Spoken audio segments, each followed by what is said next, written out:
C'est comme ça que ça s'est passé.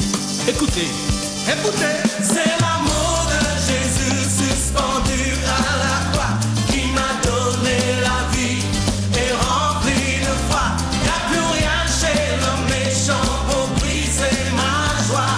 C'est l'esprit de Jésus qui m'a mis sur la... Bonjour à toutes et à tous au nom du Seigneur Jésus-Christ de Nazareth.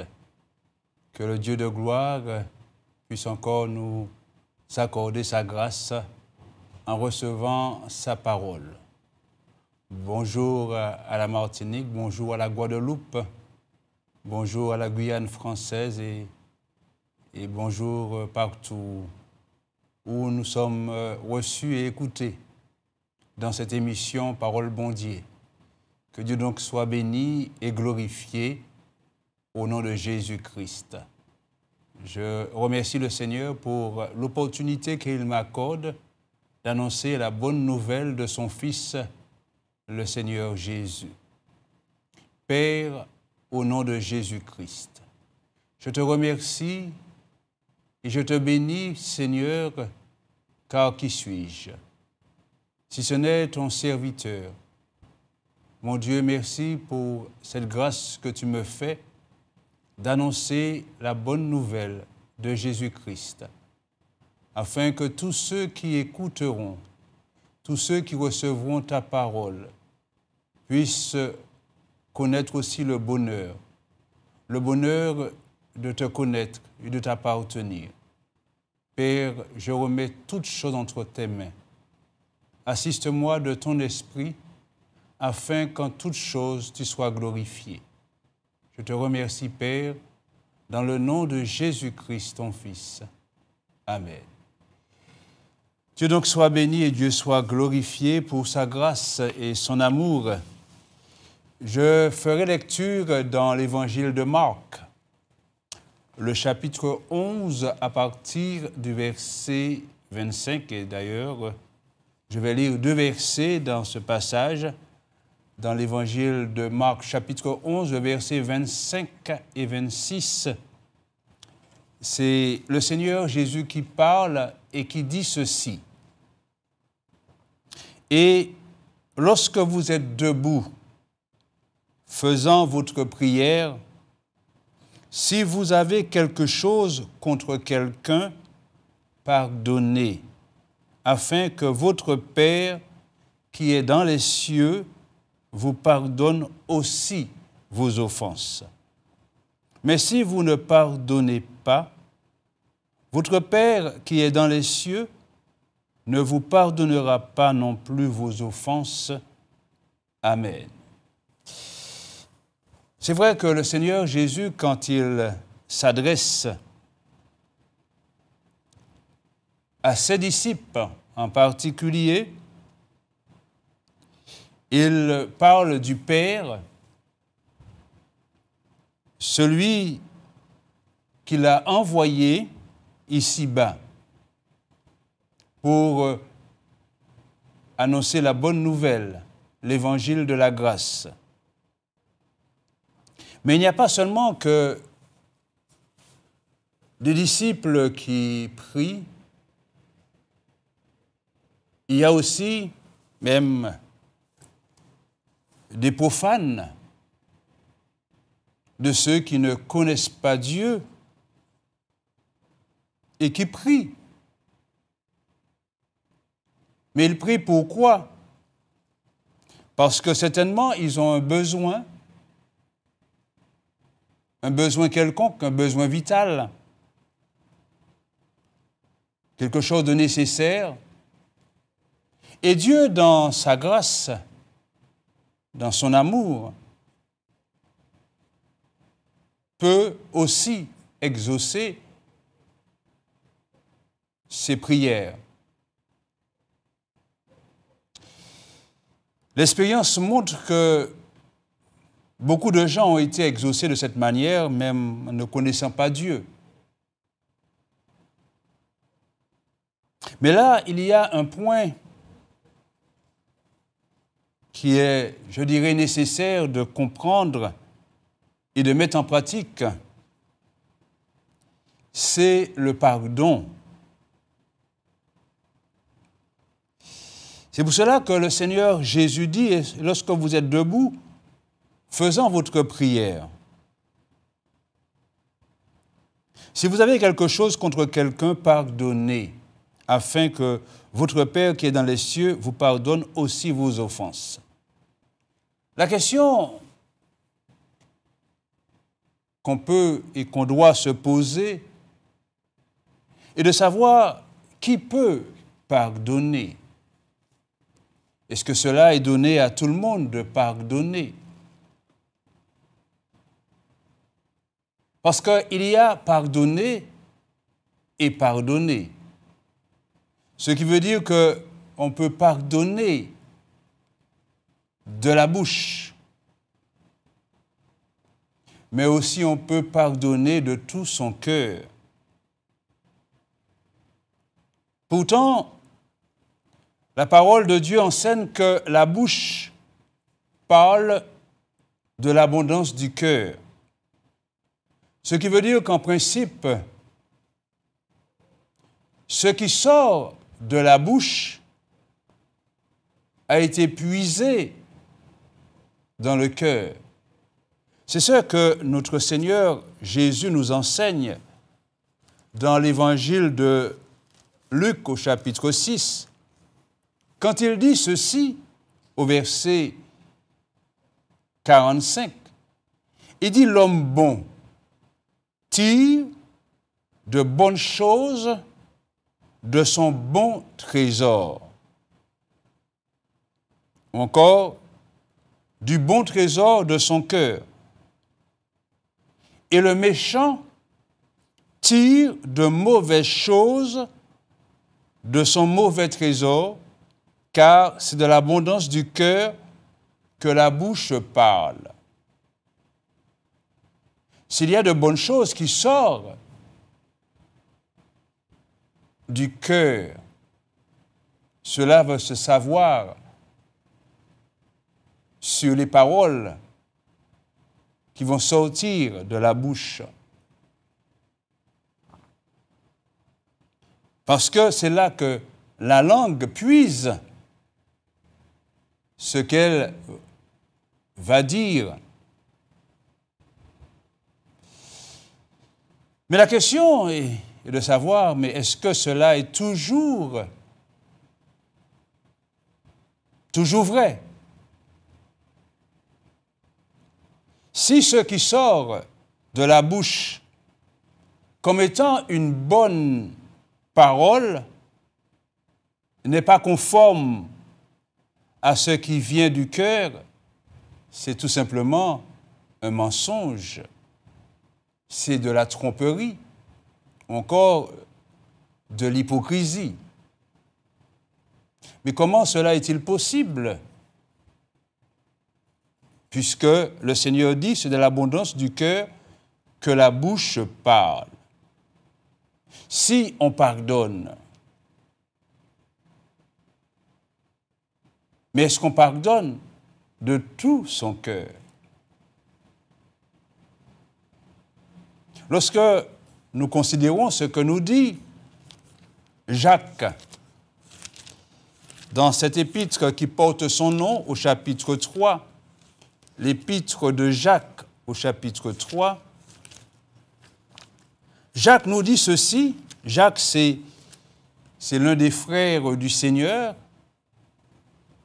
non pas le Jacques qui se trouvait avec les disciples, mais celui-là, c'est le frère du Seigneur qui s'est converti après la résurrection.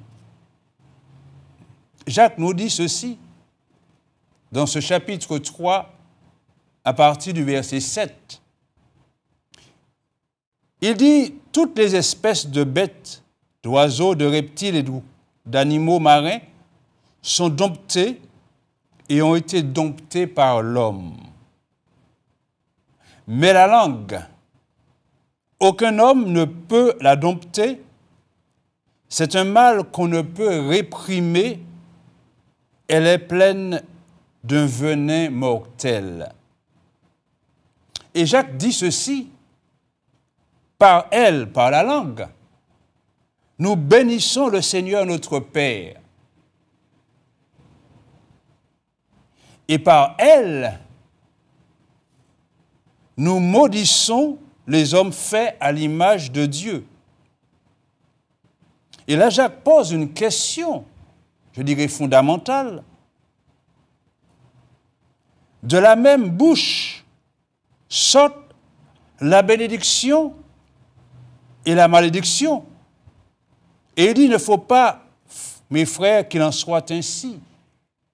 Et la question qu'il pose, la source fait-elle jaillir par la même ouverture l'eau douce et l'eau amère? Est-ce que de la même source jaillit l'eau douce et l'eau amère? Non. Pourtant,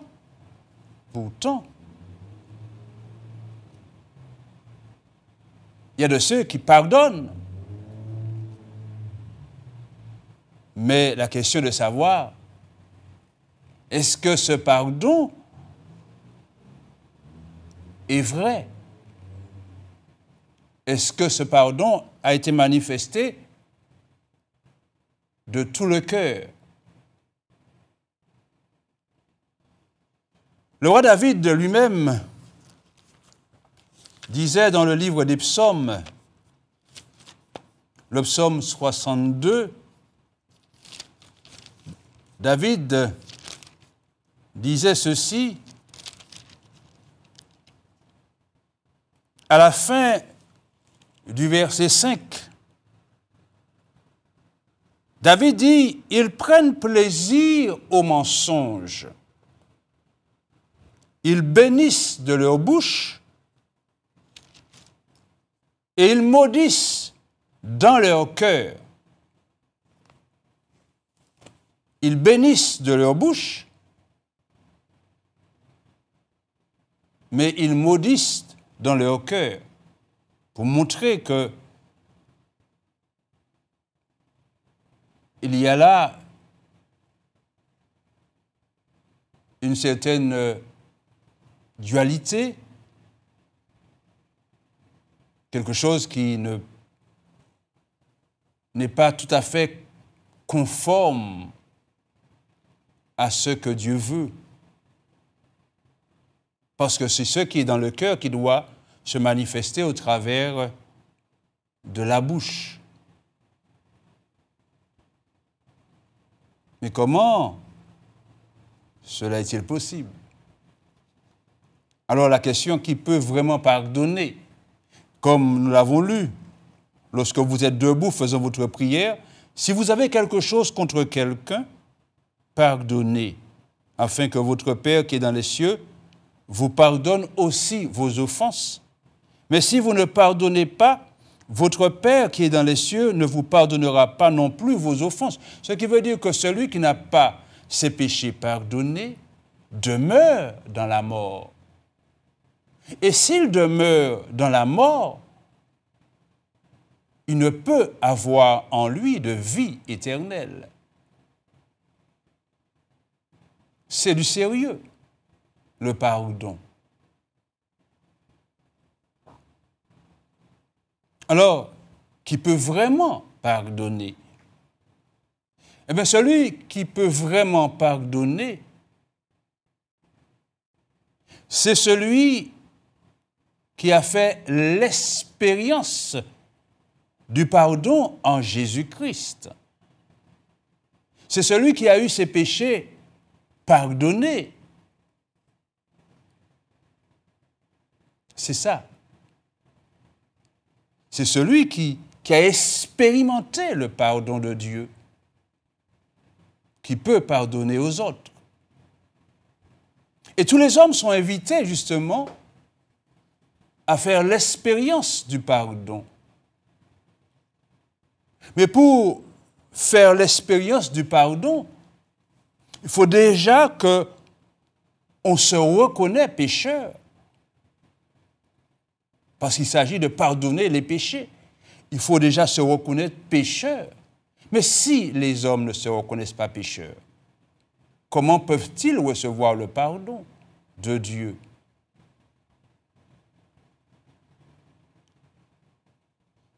Et s'ils ne se reconnaissent pas pécheurs,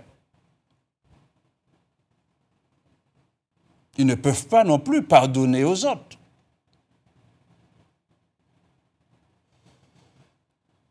Lorsque nous regardons au travers des Saintes Écritures, notamment dans le Nouveau Testament,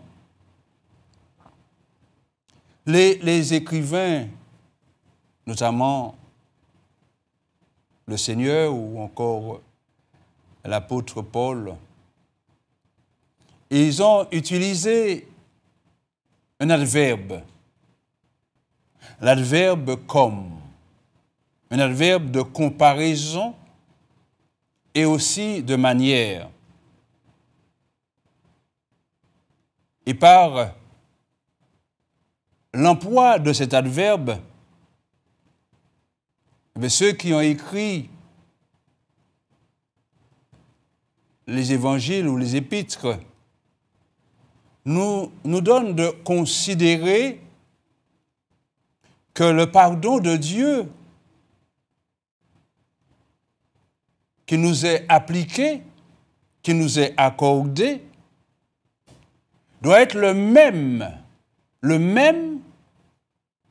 que nous avons aussi à appliquer aux autres et à accorder aux autres. C'est pour cela que dans l'évangile de Matthieu, le chapitre 6, et ça c'est vraiment quelque chose d'extraordinaire qu'on puisse, à longueur de journée, pour certains,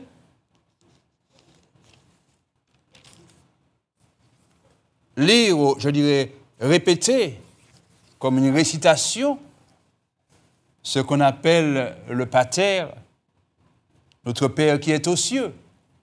Dans l'évangile de Matthieu, chapitre 6, à partir du verset 9, où il est dit ceci: Notre Père qui est aux cieux, que ton nom soit sanctifié, que ton règne vienne, que ta volonté soit faite sur la terre comme au ciel. Donne-nous aujourd'hui notre pain quotidien. Et au verset 12, il est dit: Pardonne-nous nos offenses, comme nous aussi nous pardonnons à ceux qui nous ont offensés. C'est bien de le dire, mais c'est aussi bien de le mettre en pratique. Pardonner à ceux qui nous ont offensés, comme Dieu lui-même nous pardonne quand nous l'avons offensé. Beaucoup de gens disent « Jamais je ne pardonnerai ». Et pourtant, ce sont ces mêmes personnes qui disent, dans une récitation, dans une répétition, sans même prendre conscience de ce qu'ils disent. C'est plus le cœur qui parle, mais c'est l'intelligence, c'est l'intellect qui parle. C'est le cerveau qui a déjà emmagasiné, enregistré et qui comme un CD qu'on met et qui répète toujours les mêmes choses. Mais a-t-on pris conscience de cette parole « Pardonne-nous nos offenses » comme nous aussi nous pardonnons à ceux qui nous ont offensés. Ce qui veut dire que si nous ne pardonnons pas aux autres, nos prières n'ont aucune valeur.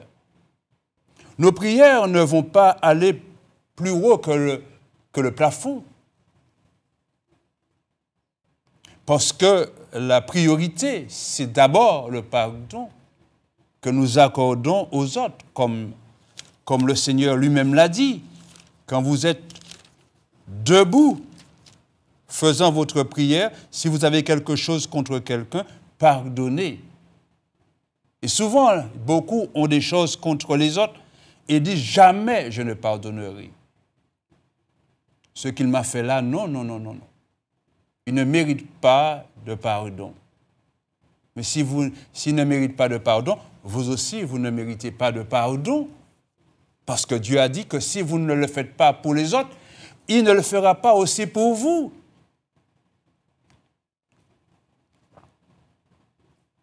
Mais avez-vous fait l'expérience du pardon? Dans l'évangile de Matthieu, le chapitre 18, l'apôtre Pierre a posé une question au Seigneur Jésus.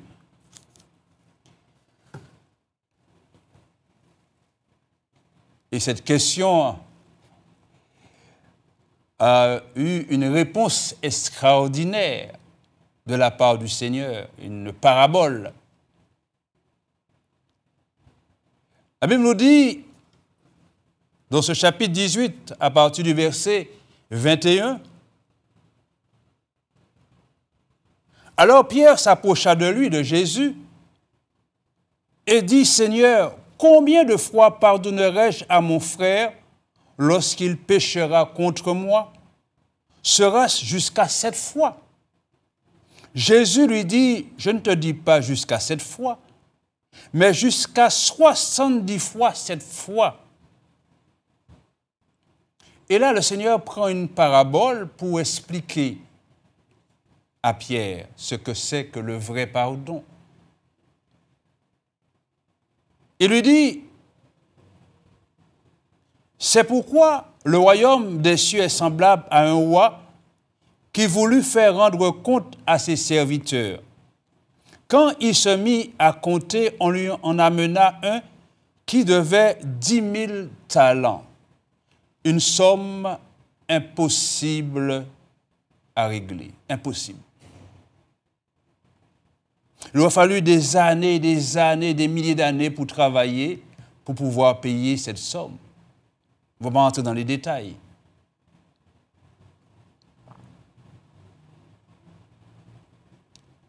Et cet homme n'avait pas de quoi payer.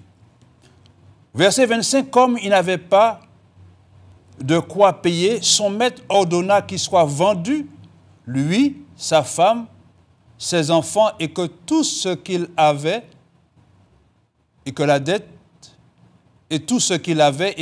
soit acquittée.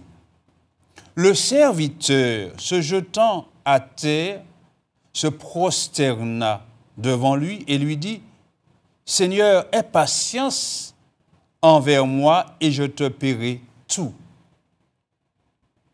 Sachant qu'il ne peut pas payer. Et on nous dit,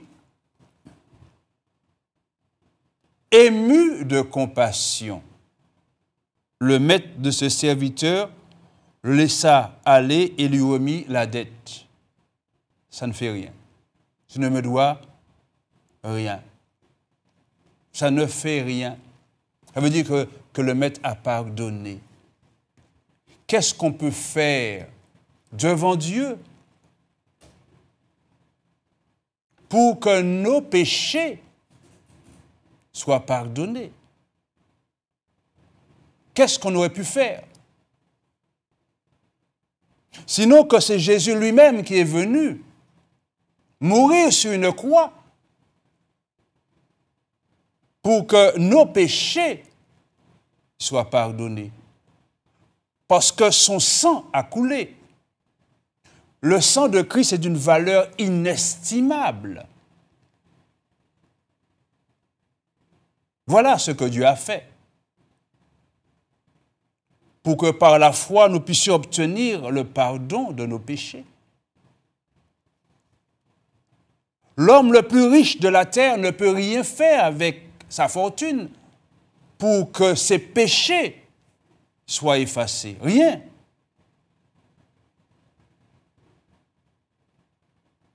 Mais la Bible nous dit que sans effusion de sang, il n'y a pas de pardon. Il a fallu que Christ verse son sang.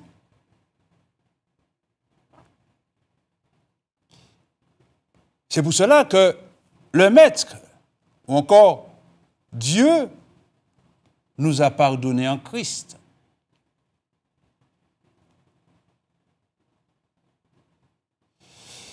Mais on nous dit dans cette parabole, au verset 28, « Après qu'il fut sorti, ce serviteur rencontra un de ses compagnons qui lui devait 100 deniers, une somme dérisoire.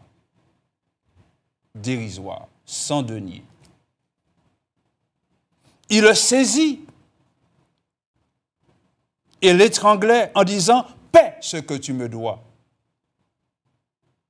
Son compagnon, se jetant à terre, le suppliait, disant « Aie patience envers moi et je te paierai. » La même parole qu'il a dit au maître.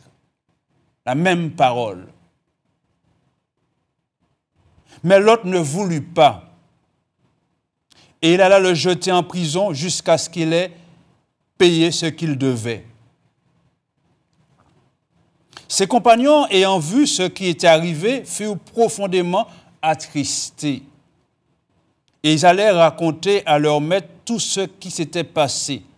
Alors le maître fit appeler ce serviteur et lui dit « Méchant serviteur, je t'avais remis en entier ta dette, parce que tu m'en avais supplié. Ne devais-tu pas aussi avoir pitié de ton compagnon comme j'ai eu pitié de toi, comme adverbe de comparaison et de manière. » Et la Bible nous dit, et son maître irrité le livra au bourreau jusqu'à ce qu'il ait payé tout ce qu'il devait. C'est ainsi que mon Père céleste vous traitera si chacun de vous ne pardonne pas à son frère de tout son cœur. Il y a pardonné et pardonné.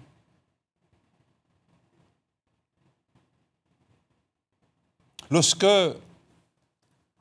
nous considérons ce que l'apôtre Paul dit dans l'épître aux Éphésiens, l'épître aux Éphésiens, le chapitre 4, l'apôtre Paul dit ceci dans ce chapitre 4 de l'épître aux Éphésiens. Au verset 32, l'apôtre dit « Soyez bons les uns envers les autres, compatissants, émus de le maître a été ému de compassion. » Et là, l'apôtre nous dit « compatissant, vous pardonnant réciproquement comme », voyez, on retrouve encore cet adverbe, « comme Dieu vous a pardonné en Christ. »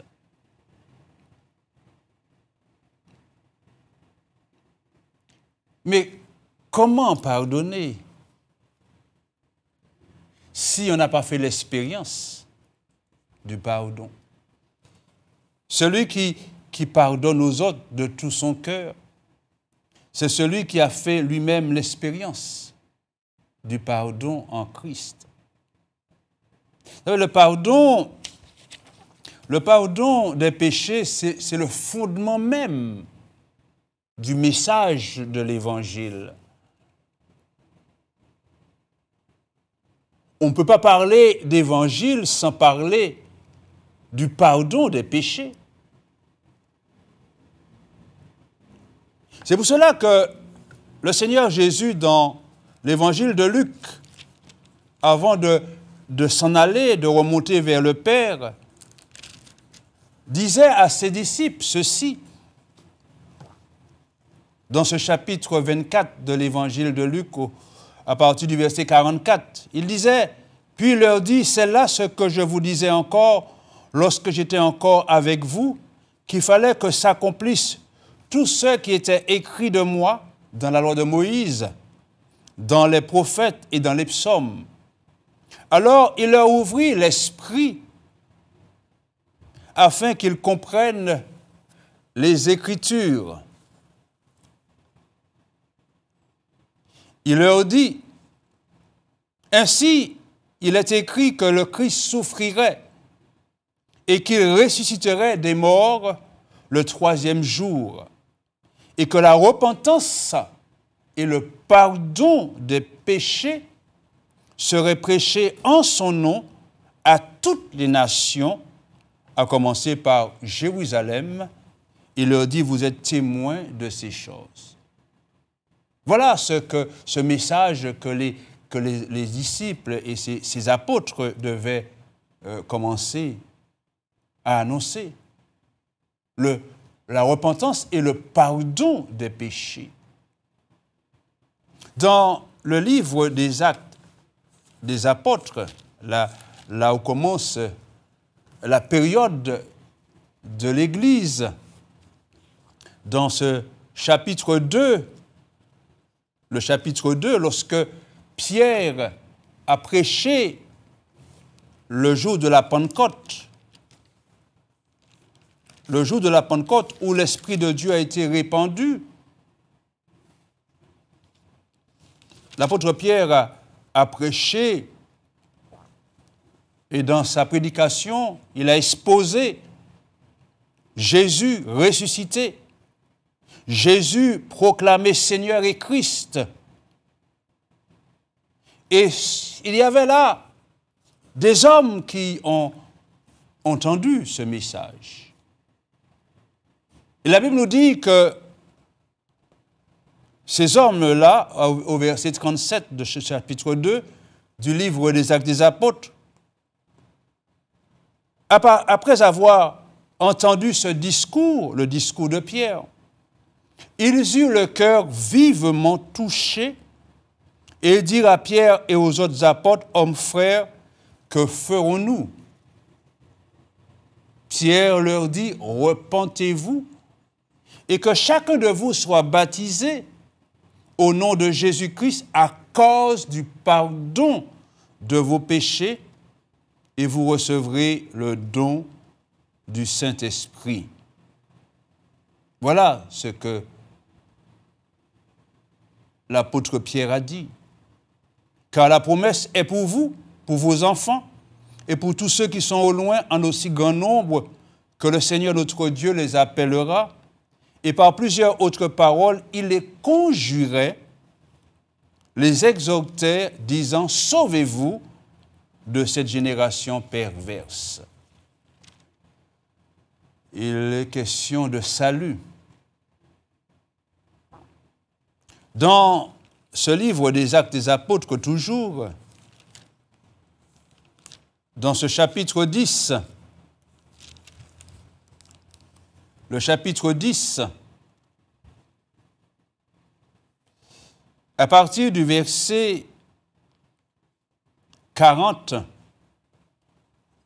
c'est l'apôtre Pierre dans la maison de Corneille qui annonçait l'évangile, la bonne nouvelle de la grâce, et qui disait à tous ceux qui étaient assemblés dans cette maison,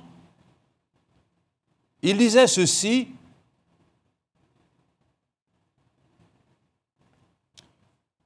au verset 39, il dit, nous sommes témoins de tout ce qui a été fait. Alors je reprends, nous sommes témoins de tout ce qu'il a fait, il, c'est Jésus, dans le pays des Juifs à Jérusalem. Ils l'ont tué en le pendant au bois. Dieu l'a ressuscité le 3e jour et il a permis qu'il apparaisse, non à tout le peuple, mais aux témoins choisis d'avance par Dieu, à nous qui avons mangé et bu avec lui, après qu'il fut ressuscité des morts.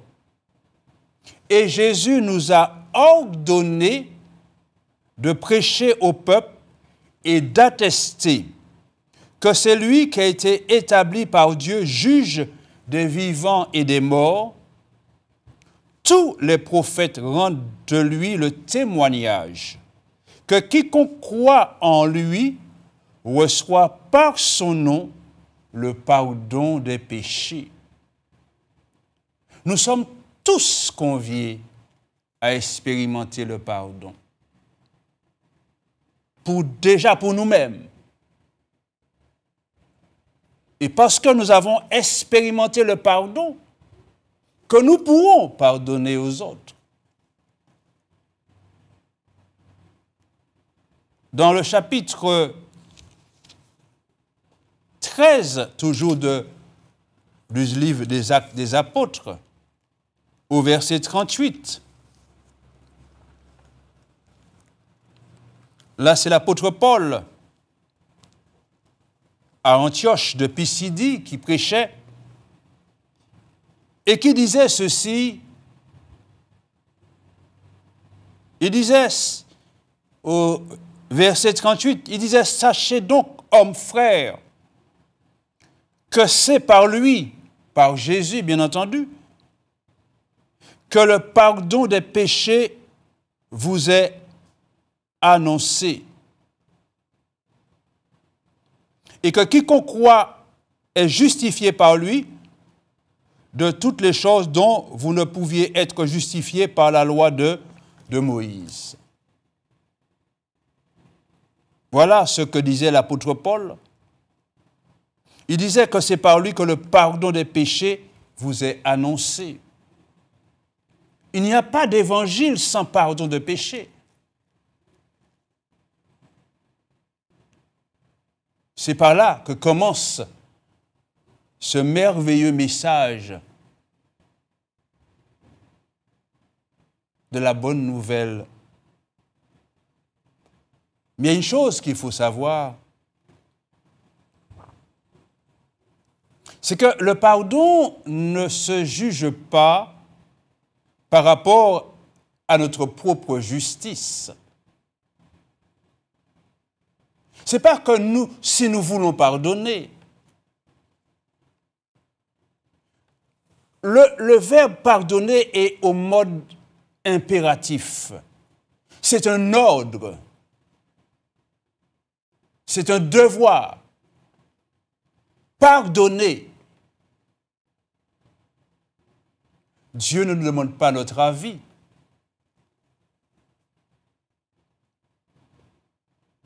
Et si nous voulons appliquer notre propre justice, nous n'allons pas pardonner.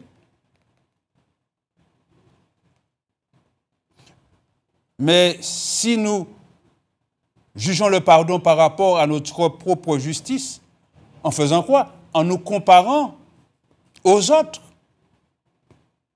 Ou encore en comparant nos fautes que nous estimons si légères par rapport aux péchés les plus abominables et les plus effroyables des autres.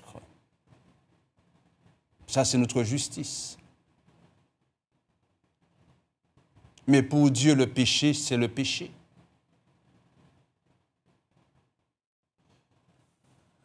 Dans l'évangile de Luc, au chapitre 18, le Seigneur a donné cette parabole. Il est dit, au verset 9 du chapitre 18 de l'évangile de Luc,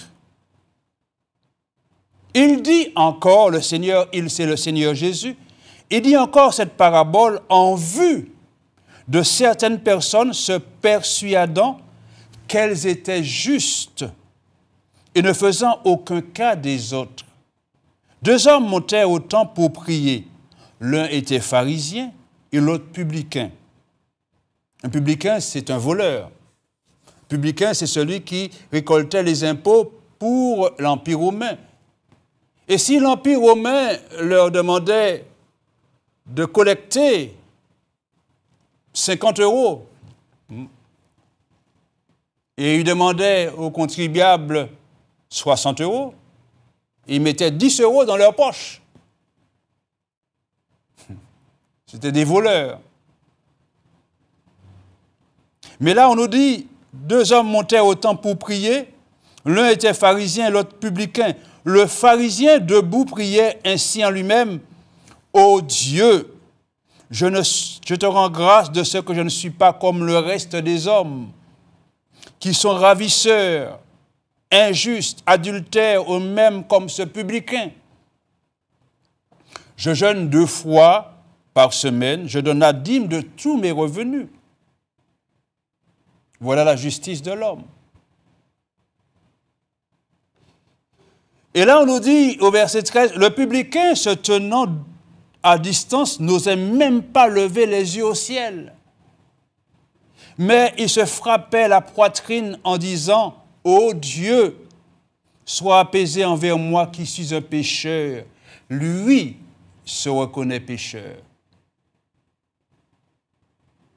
Je vous le dis, celui-ci descendit dans sa maison justifié plutôt que l'autre, car quiconque s'élève sera abaissé, et celui qui s'abaisse sera élevé. Le pardon ne se juge pas par rapport à ce que les autres font ou pas. Moi, je commets des petits péchés, mais de tout petits péchés. Alors que lui commet de gros péchés. Ce n'est pas comme ça qu'on juge le pardon. Il faut comprendre que le sang de Jésus a coulé pour la rémission de tous les péchés, quels qu'ils soient, et tous les hommes sont reconnus coupables devant Dieu. Qu'ils soient riches ou pauvres, qu'ils soient en bas ou en haut de l'échelle sociale, qu'ils soient noirs ou blancs, sont tous reconnus coupables devant Dieu. Alors celui qui refuse de venir à Christ et faire l'expérience du pardon, pour comprendre que lui aussi doit aussi pardonner pour avoir la vie éternelle, eh bien, s'il ne fait pas l'expérience du pardon, il va demeurer dans la haine, dans la méchanceté, dans le mépris, et il ne peut obtenir la vie éternelle. Parce que ses péchés n'ont jamais été pardonnés. Alors faisons attention. Parce que le Seigneur nous appelle à pardonner. Mais d'abord, faisons l'expérience du pardon. Que Dieu vous l'accorde dans sa grâce. Et que Dieu vous ouvre les yeux sur ce besoin vital d'être pardonné et de pardonner aussi. Que son nom donc soit béni et glorifié. Amen.